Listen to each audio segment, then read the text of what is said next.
शुक्लाम्बरधरं विष्णुं शशिवर्णं चतुर्भुजं प्रसन्नवदनं ध्यायेत् सर्वविघ्नोपशान्तये। व्यासं वसिष्ठनप्तारं शक्तै पौत्रमकल्मषं पराशरात्मजं वन्दे सुखतातं तपोनिधिं। व्यासाय विष्णुरूपाय व्यासरूपाय विष्णवे नमो वै ब्रह्मनिधये वासिष्ठाय नमो नमः। अविकाराय शुद्धाय नित्याय परमात्मने सदैकरूपरूपाय विष्णवे सर्वजिष्णवे। यस्य स्मरणमात्रेण जन्म संसारबन्धनात् विमुच्यते नमस्तस्मै विष्णवे प्रभविष्णवे। ॐ नमो विष्णवे प्रभविष्णवे। श्रीवैशम्पायन उवाच श्रुत्वा धर्मानशेषेण पावनानि च सर्वशः युधिष्ठिरः शान्तनवं पुनरेवाभ्यभाषत। युधिष्ठिर उवाच किमेकं दैवतं लोके किं वाप्येकं परायणं स्तुवन्तः कमर्चन्तः प्राप्नुयुर्मानवा शुभम्। को धर्मः सर्वधर्माणां भवतः परमो मतः किं जपन्मुच्यते जन्तुर्जन्म संसारबन्धनात्। श्रीभीष्म उवाच जगत्प्रभुं देवदेवम् अनन्तं पुरुषोत्तमं स्तुवन्नामः सहस्रेण पुरुषस्तततोत्थितः तमेव चार्चयन् नित्यं भक्त्या पुरुषम् अव्ययम् ध्यायन् स्तुवन्नमस्यं च यजमानस्तमेव च। अनादिनिधनं विष्णुं सर्वलोकमहेश्वरं लोकाध्यक्षं स्तुवन्नित्यं सर्वदुःखातिगो भवेत्। ब्रह्मण्यं सर्वधर्मज्ञं लोकानां कीर्तिवर्धनं लोकनाथं महद्भूतं सर्वभूतभवोद्भवम्। एष मे सर्वधर्माणां धर्मोऽधिकतमो मतः यद्भक्त्या पुण्डरीकाक्षं स्तवैरर्चैर्नरः सदा। परमं यो महत्तेजः परमं यो महत्तपः परमं यो महद्ब्रह्म परमं यः परायणम्। पवित्राणां पवित्रं यो मङ्गलानां च मङ्गलम् देवतं देवतानां च भूतानां यो व्ययः पिता यतः सर्वाणि भूतानि भवन्त्यादियुगागमे यस्मिंश्च प्रलयं यान्ति पुनरेव युगक्षये तस्य लोकप्रधानस्य जगन्नाथस्य भूपते विष्णोर्नाम सहस्रं मे शृणु पापभयापहम्। यानि नामानि गौणानि विख्यातानि महात्मनः ऋषिभिः परिगीतानि तानि वक्ष्यामि भूतये। ऋषिर्नाम्नां सहस्रस्य वेदव्यासो महामुनिः छन्दोऽनुष्ठुप् तथा देवो भगवान् देवकीसुतः अमृतांशोद्भवो बीजं शक्तिर्देवकी नन्दनः त्रिसामा हृदयं तस्य शान्त्यर्थे विनियुज्यते। विष्णुं जिष्णुं महाविष्णुं प्रभविष्णुं महेश्वरम् अनेकरूपदैत्यान्तं नमामि पुरुषोत्तमम्। अस्य श्रीविष्णोर्दिव्यसहस्रनामस्तोत्रमहामन्त्रस्य श्रीवेदव्यासो भगवान् ऋषिः अनुष्ठुप्छन्दः श्रीमहाविष्णुः परमात्मा श्रीमन्नारायणो देवता अमृतांशोद्भवो भानुरिति बीजम् देवकी नन्दनः सृष्टेति शक्तिः उद्भवक्षोभणो देव इति परमो मन्त्रः शङ्ख बृह्नन्दकी चक्रीति कीलकम् शार्ङ्गधन्वा गदाधर इति अस्त्रम् रथाङ्गपाणिरक्षोभ्य इति नेत्रम् त्रिसामा सामगः सामेति कवचम् आनन्दम् परब्रह्मेति योनिः ऋतुः सुदर्शनः काल इति दिग्बन्धः श्रीविश्वरूप इति ध्यानम् श्रीमहाविष्णुः प्रीत्यर्थे सहस्रनाम जपे विनियोगः।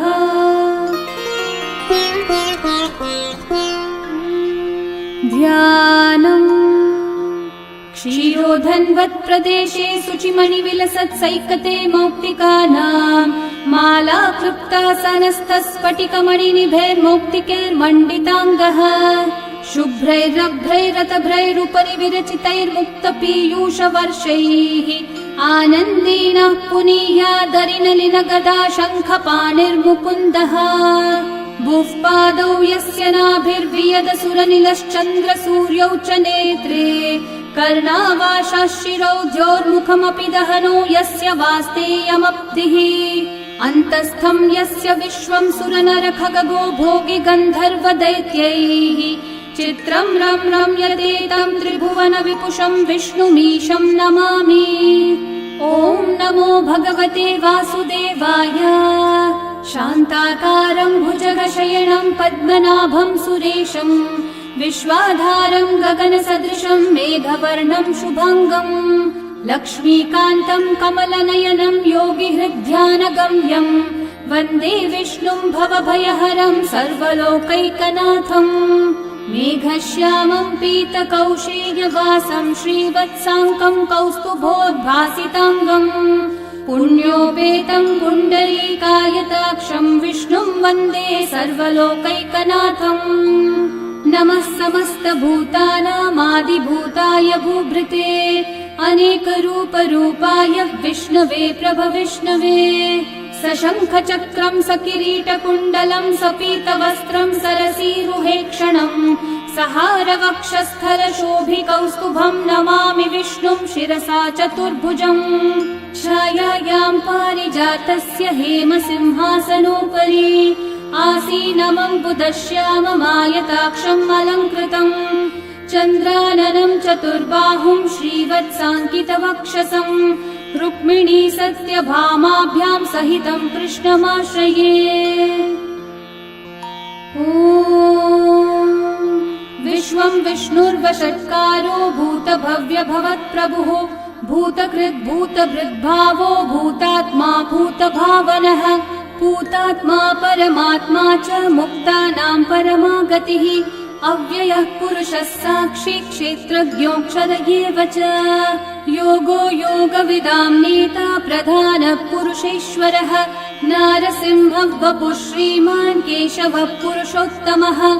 सर्वः शर्वः शिवस्थाणोर्भूतादिर्निधिरव्ययः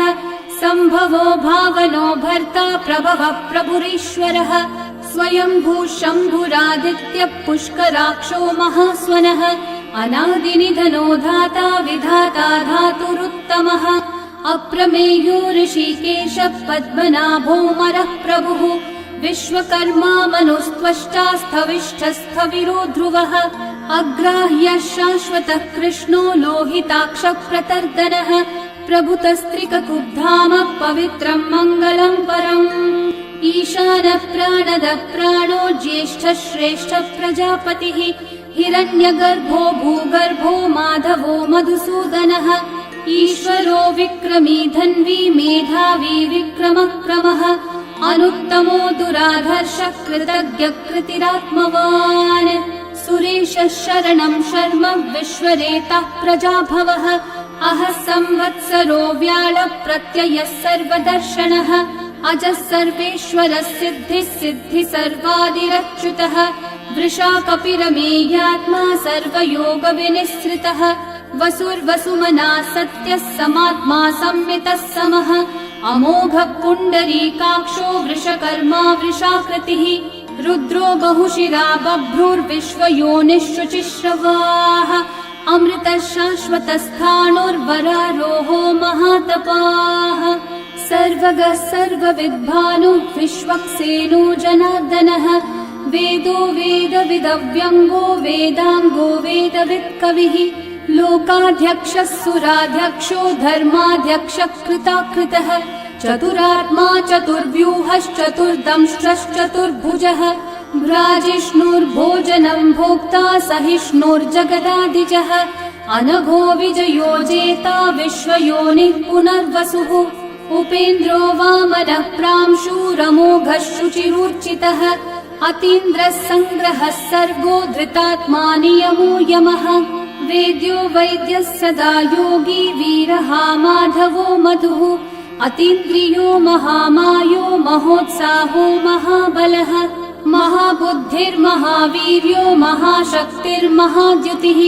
अनिर्देश्य वपुः श्रीमान् अमेयात्मा महाधृतक् महेश्वासो महीभर्ता श्रीनिवासः सतां गतिः अनिरुद्धः सुरानन्दो गोविन्दो गोविदाम्पतिः मरीचिर्दमनोहंसः सुपर्णो भुजगोत्तमः हिरण्यनाभः सुतपः पद्मनाभः प्रजापतिः अमृत्युः सर्वदृक्सिंहः सन्धाता सन्धिमान् स्थिरः अजो दुर्मशनः शास्ता विश्रुतात्मा सुरारिः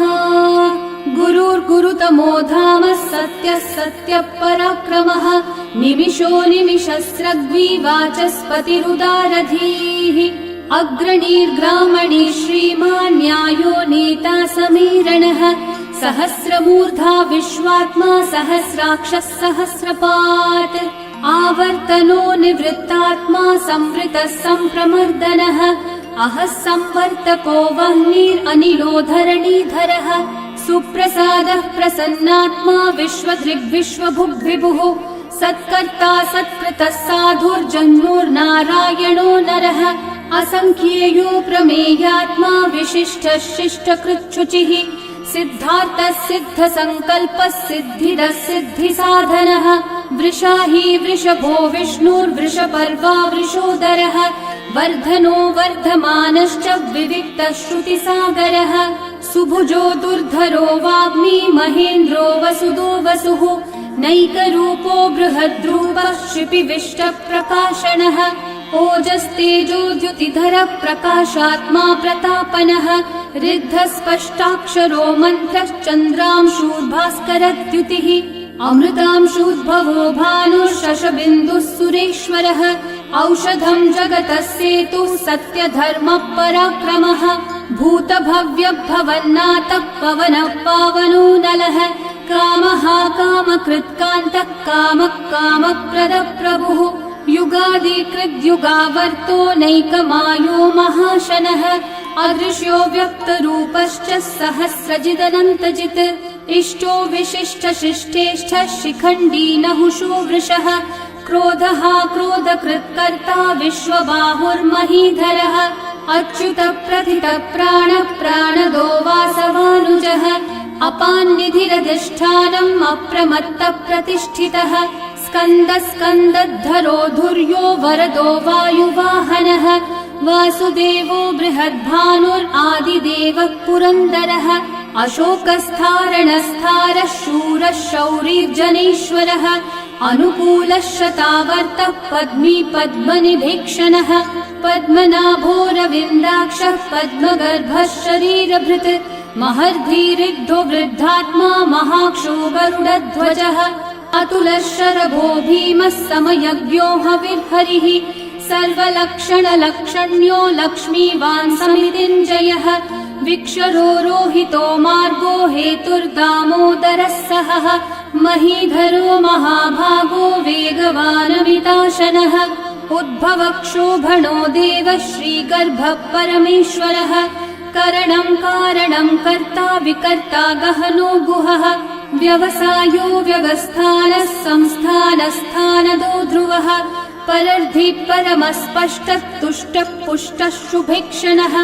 रामो विरामो विरतो मार्गो नेयो नयो नयः वीरशक्तिमतां श्रेष्ठा धर्मो धर्मविदुत्तमः वैकुण्ठः पुरुषः प्राणः प्राणदः प्रणवपृथुः हिरण्यगर्भः शत्रुघ्नो व्याप्तो वायुरधोक्षजः ऋतुः सुदर्शनः कालः परमेष्ठी परिग्रहः उग्रः संवत्सरो दक्षो विश्रामो विश्वदक्षिणः विस्तारस्थावरस्थाणुः प्रमाणम् बीजमव्ययम् अर्थोऽनर्थो महाकोशो महाभोगो महाधनः अनिर्विण्णस्थविष्ठो भूर्धर्मयूपो महामखः नक्षत्रनेमिर्नक्षत्री क्षामः क्षामः समीहनः यज्ञयुज्यो महेज्यश्च क्रतुः सत्रम् सताङ्गतिः सर्वदर्शी विमुक्तात्मा सर्वज्ञो ज्ञानमुत्तमम् सुहृतः सुमुखः सूक्ष्मः सुघोषः सुखदः सुहृत् मनोहरो जितक्रोधो वीरबाहुर्विदारणः स्वापनस्ववशो व्यापी नैकात्मा नैककर्मकृत् वत्सरो वत्सलो वत्सी रत्नगर्भो धनीश्वरः धर्मकृद्धर्मी सदसक्षरमक्षरम् अविज्ञाता सहस्रांशूर्विधाता कृतलक्षणः गभस्तिनेमि सत्त्वस्थः सिंहो भूतमहेश्वरः आदिदेवो महादेवो देवेशो देवभृद्गुरुः उत्तरो गोपतिर्गोप्ता ज्ञानगम्यः पुरातनः शरीरभूतभृद्भोक्ता कपीन्द्रो भूरि दक्षिणः सोमपोऽमृतपः सोमः पुरुजित्पुरुसत्तमः विनयोजयः सत्यसन्धो दाशारः सात्वतां पतिः जीवो विनयिता साक्षी मुकुन्दोऽमितविक्रमः अम्भो निधिरनन्तात्मा महोदधिशयोऽन्तकः अजो महार्हः स्वाभाव्यो जितामित्रप्रमोदनः आनन्दो नन्दनो नन्दः सत्यधर्मात्रिविक्रमः महर्षि कपिलाचार्य कृतज्ञो मेदिनीपतिः त्रिपदस्त्रिदशाध्यक्षो महाशृङ्गकृतान्तकृत् महावराहो गोविन्दः सुषेणः कनकाङ्गदी गुह्यो गभीरो गहनो गुप्तश्चक्रगदाधरः वेधास्वाङ्गोचितः कृष्णो दृढसङ्कर्षणोच्युतः वरुणो वारुणो वृक्षः पुष्कराक्षो महामनाः भगवान् भगहानन्दी वनमाली हलायुधः आदित्यो ज्योतिरादित्यः सहिष्णुर्गतिसत्तमः सुधन्वाखण्ड परशुर्दारुणो द्रविणप्रदः दिवस्पृक् सर्वदृग्व्यासो वाचस्पतिरयो निजः त्रिसामासामगः सामन्निर्वाणम् भेषजम्भिषक् सन्न्यासकृच्छमः शान्तो निष्ठा शान्तिपरायणम् शुभाङ्गः शान्तिदः सृष्टा कुमुदः कुवलेशयः गोहितो गोपतिर्गोप्ता वृषभाक्षो वृषप्रियः अनिवर्ती निवृत्तात्मा संक्षेप्ताक्षेमकृच्छिवः श्रीवत्सवक्षा श्रीवासः श्रीपतिः श्रीमतांवरः श्रीधः श्रीशः श्रीनिवासः श्रीनिधिः श्रीविभावनः श्रीधरः श्रीकरः श्रेयः श्रीमान् लोकत्रयाश्रयः स्वक्षस्वङ्गः शतानन्दो नन्दिर्ज्योतिर्गणेश्वरः विजितात्मा विधेयात्मा सत्कीर्तिश्चिन्न संशयः उदीर्णः सर्वतश्चक्षुरनीशः शाश्वतस्थिरः भूषयो भूषणो भूतिर्विशोकः शोकनाशनः अर्चिष्मान् अर्चितः कुम्भो विशुद्धात्मा विशोधनः अनिरुद्धो प्रतिरथ प्रद्युम्नोमितविक्रमः कालनेमी निहावीरः शौरी शूरजनेश्वरः त्रिलोकात्मा त्रिलोकेशः केशवः केशिहा हरिः कामदेवः कामपालः कामिकान्तः कृतागमः अनिर्देश्य वपुर्विष्णु वीरोऽनन्तो धनञ्जयः ब्रह्मण्यो ब्रह्मकृद् ब्रह्मा ब्रह्म ब्रह्मविवर्धनः ब्रह्मविद् ब्राह्मणो ब्रह्मी ब्रह्मज्ञो ब्राह्मणप्रियः महाक्रमो महाकर्मा महातेजा महोरगः महाक्रतुर्महायज्वा महायज्ञो महाहविः स्तव्यस्तव प्रियस्तोत्रम् स्तुतिस्तोतारणप्रियः पूर्णपूरयिता पुण्यकीर्तिरणामयः मनोजवस्तीर्थकरो वसुरेता वसुप्रदः वसुप्रदो वासुदेवो वसुर्वसुमनाहविः सद्गति सत्कृति सत्ता सद्भूति सत्परायणः शूरसेनो यदुश्रेष्ठः सन्निवासः सुयामुनः भूता वासो वासुदेवः सर्वासु निलयो नलः दर्पः दर्पदो दृप्तो दुर्धरोऽथा पराजितः विश्वमूर्तिर्महामूर्तिर्दीप्तमूर्तिरमूर्तिमान् अनेकमूर्तिरव्यक्तः शतमूर्तिः शताननः एकोनैकः स वः किं यतत्पदमनुत्तमम् लोकबन्धुर्लोकनाथो माधवो भक्तवत्सलः सुवर्णवर्णो हेमाङ्गो वराङ्गश्चन्दनाङ्गदे वीरः विषमः शून्यो घृताशीरशलश्चलः अमानीमानदो मान्यो लोकस्वामी त्रिलोकधृक् सुमेधा मेधजो धन्यः सत्यमेधाधराधरः तेजो वृषो द्युतिधरः सर्वशस्त्रभृताम्बरः प्रग्रहो निग्रहो व्यग्रो नैकशृङ्गो गदाग्रजः चतुर्मूर्तिश्चतुर्बाहुश्चतुर्व्यूहश्चतुर्गतिः चतुरात्मा चतुर्भावश्चतुर्वेदविदेकपात् समावर्तो निर्वृत्तात्मा दुर्जयो दुरतिक्रमः दुर्लभो दुर्गमो दुर्गो दुरावासो दुरारिहा शुभाङ्गो लोकसारङ्गः सुतन्तुस्तन्तुवर्धनः इन्द्रकर्मा महाकर्मा कृतकर्मा कृतागमः उद्भवः सुन्दर सुन्दो रत्ननाभः सुलोचनः अर्को वाजः नः शृङ्गी जयन्तः सर्वविजयी सुवर्णबिन्दु रक्षोभ्यः सर्ववागीश्वरेश्वरः महाहृदो महागर्तो महाभूतो महानिधिः कुमुदः कुन्दरः कुन्दः पर्जन्यः पावनो निलः अमृताशोऽमृतवपुः सर्वज्ञः सर्वतोमुखः सुलभः सुव्रतः सिद्धः शत्रुजिच्छत्रुतापनः न्यग्रोधोदम्बरोऽश्वत्थश्चाणूरान्ध्रनिषूदनः सहस्रार्ची सप्तजिह्वा सप्तैधा सप्तवाहनः अमूर्तिरनघोचिन्त्यो भयकृद्भयनाशनः अनुर्बृहत्कृशस्थूलो गुणवृन्निर्गुणो महान् अधृतस्वधृतस्वास्य प्राग्वंशो वंशवर्धनः भारभृत्कथितो योगी योगीशः सर्वकामदः आश्रमश्रमणश्रामः सुपर्णो वायुवाहनः धनुर्धरो धनुर्वेदो दण्डो दमयिता दमः अपराजितः सर्वसहो नियन्ता नियमो यमः सत्त्ववान् सात्विकः सत्यः सत्यधर्मपरायणः अभिप्रायप्रियार्होर्हः प्रियकृत्कृतिवर्धनः विहाय स गतिर्ज्योतिः सुरचिर्हुतभुक् विभुः रविर्विरोचनः सूर्यः सविता रविलोचनः अनन्तो हुतभुग्भोक्ता सुखदो नैकजोऽग्रजः अनिर्विण्णः सदा मर्षि लोकाधिष्ठानमद्भुतः सनातनतमः कपिलः कपिरव्ययः स्वस्तिदः स्वस्तिकृत् स्वस्ति स्वस्ति भुक् स्वस्ति दक्षिणः अरौद्रः कुण्डली चक्री विक्रम्यूर्जितशासनः शब्दातिगः शब्दसः शिशिरः शर्वरीकरः अक्रूरः पेशलो दक्षो दक्षिणः क्षमिनाम्बरः विद्वत्तमो वीतभयः पुण्यश्रवणकीर्तनः उत्तारणो दुष्कृतिः पुण्यो दुःस्वप्ननाशनः वीरः रक्षणः सन्तो जीवनः पर्यवस्थितः अनन्तरूपोऽनन्तश्रीर्जितमन्युर्भयापहः चतुर्रश्रो गभीरात्मा विदिशो व्यादिशो दिशः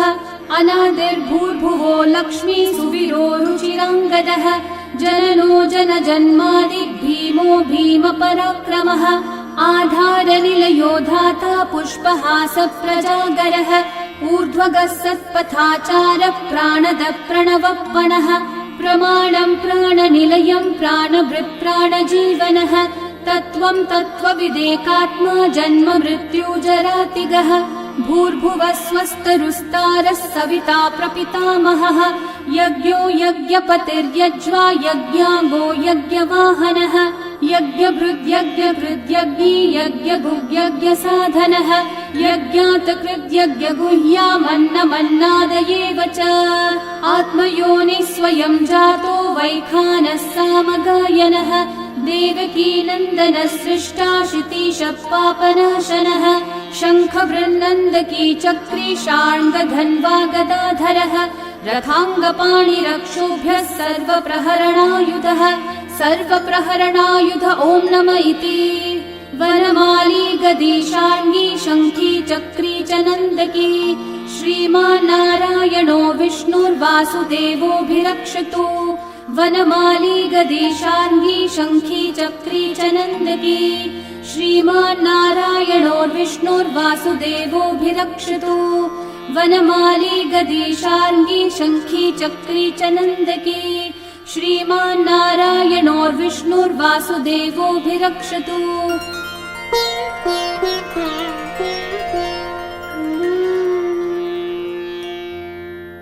इति इदं कीर्तनीयस्य केशवस्य महात्मनः नाम्नां सहस्रं दिव्यानाम् अशेषेण प्रकीर्तितम् य इदं शृणुयान् नित्यं यश्चापि परिकीर्तयेत् नाशुभं प्राप्नुयात् किञ्चित् सोमुत्रेह च मानवः वेदान्तगो ब्राह्मणः स्यात् क्षत्रियो विजयी भवेत् वैश्यो धनसमृद्धः स्यात् शूद्रः सुखमवाप्नुयात् धर्मार्थी प्राप्नुयात् धर्मम् अर्थार्थी चार्थमाप्नुयात् कामानवाप्नुयात् कामी प्रजार्थी चाप्नुयात् प्रजाम् भक्तिमान् यः सदोत्थाय शुचिस्तद्गतमानसः सहस्रं वासुदेवस्य नाम्नामेतत् प्रकीर्तये यशः प्राप्नोति विपुलं याति प्राधान्यमेव च अचलां श्रियमाप्नोति श्रेय प्राप्नोत्यनुत्तमम् न भयं क्वचिदाप्नोति वीर्यं तेजश्च विन्दति भवत्यरोगो द्युतिमान् बलरूपगुणान्वितः रोगार्तो मुच्यते रोगात् बद्धो मुच्येत बन्धनात् भयान् मुच्येत भीतस्थो मुच्येतापन्न आपदः दुर्गान्यतितरत्याशु पुरुषः पुरुषोत्तमम् स्तुवन्नाम सहस्रेण नित्यं भक्ति समन्वितः वासुदेवाश्रयो मर्त्यो वासुदेवपरायणः सर्वपापविशुद्धात्मा याति ब्रह्म सनातनम् न वासुदेव भक्तानामशुभं विद्यते क्वचित् जन्म मृत्यु जरा व्याधि भयं नैवोपजायते इमं स्तवमधीयानः श्रद्धा भक्ति समन्वितः युज्येतात्मसुखः शान्ति श्रीधृति स्मृति कीर्तिभिः न क्रोधो न च मात्सर्यं न लोभो नाशुभा मतिः भवन्ति कृतपुण्यानां भक्तानां पुरुषोत्तमे द्यौस चन्द्रार्कनक्षत्राखं दिशो भूर्महो दधिः वासुदेवस्य वीर्येण विदतानि महात्मनः ससुरासुरगन्धर्वं स यक्षोरगराक्षसम् जगद्वशे वर्ततेदं कृष्णस्य सचराचरम् इन्द्रियाणि मनोबुद्धिः सत्त्वं तेजो बलं द्युतिः वासुदेवात्मकन्याहुः क्षेत्रं क्षेत्रज्ञ एव च सर्वागमानामाचार प्रथमं परिकल्पते आचार प्रभवो धर्मो धर्मस्य प्रभुरच्युतः ऋषयः पितरो देवा महाभूतानि धातवः जङ्गमाजङ्गमं चेदं जगन्नारायणोद्भवम् योगो ज्ञानं तथा साङ्ख्यं विद्या शिल्पादिकर्म च वेदाः शास्त्राणि विज्ञानम् एतत् सर्वं जनार्दनात् एको विष्णुर्महद्भूतं पृथक् भूतान्यनेकशः त्रीन् लोकान् व्याप्य भूतात्मा भुङ्क्ते विश्वभुगव्ययः इमं स्तवं भगवतो विष्णोर्व्यासेन कीर्तितम् पठ्येद्य इच्छेत् पुरुषः श्रेयः प्राप्तुं सुखानि च विश्वेश्वरमजं देवं जगतः प्रभुमव्ययम् भजन्ति ये पुष्कराक्षं न ते यान्ति पराभवम् न ते यान्ति पराभवम् ॐ नमः इति अर्जुनोवाच पद्मपत्र विशालाक्ष पद्मनाभः सुरोत्तम भक्तानामनुरक्तानां त्राता भव जनार्दन श्रीभगवानुवाच यो मां नाम सहस्रेण स्तोतुमिच्छति पाण्डव सोऽहमेकेन श्लोकेन स्तुत एव न संशयः स्तुत एव न संशय ॐ नमः इति व्यास उवाच वासनाद्वासुदेवस्य वासितं भुवनत्रयम् सर्वभूतनिवासोऽसि वासुदेव नमोऽस्तु ते श्रीवासुदेव नमोऽस्तु त ॐ नमः इति पार्वत्योवाच केनोपायेन लघुना विष्णोर्नाम सहस्रकम् पठ्यते पण्डितेर्नित्यं श्रोतुमिच्छाम्यहं प्रभो ईश्वरोवाच श्रीराम राम रामेति रमे रामे मनोरमे सहस्रनाम तत्तुल्यं राम नाम वरानने श्रीराम राम रामेति रमे रामे मनोरमे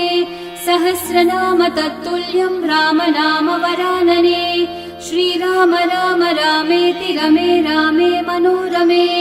सहस्रनाम तत्तुल्यं रामनाम वरानने श्रीरामनाम वरानन ॐ नमः इति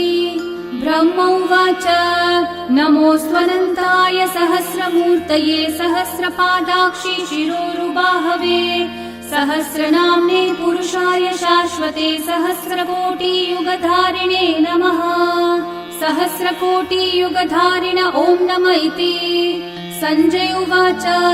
यत्र योगेश्वरः कृष्णो यत्र पार्थो धनुर्धरः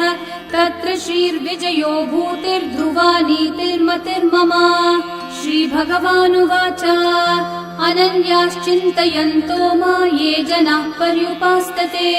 तेषां नित्याभियुक्तानां योगक्षेमं वहाम्यहम् परित्राणाय साधूनां विनाशाय च दुष्कृतां धर्म संस्थापनार्थाय सम्भवामि युगे युगे आर्ता विषण्णा शिथिलाश्च भीता घोरेषु च व्याधिषु वर्तमानाः संकीर्त्य नारायण शब्दमात्रं विमुक्तदुःखा सुखिनो भवन्तु कायेन वाचा मनसैन्द्रियैर्वा बुद्ध्यात्मना वा प्रकृते स्वभावात् करोमि यद्यत् सकलं परस्मै नारायणायेति समर्पयामि। श्री विष्णु सहस्रनाम स्तोत्रम् सम्पूर्णम्।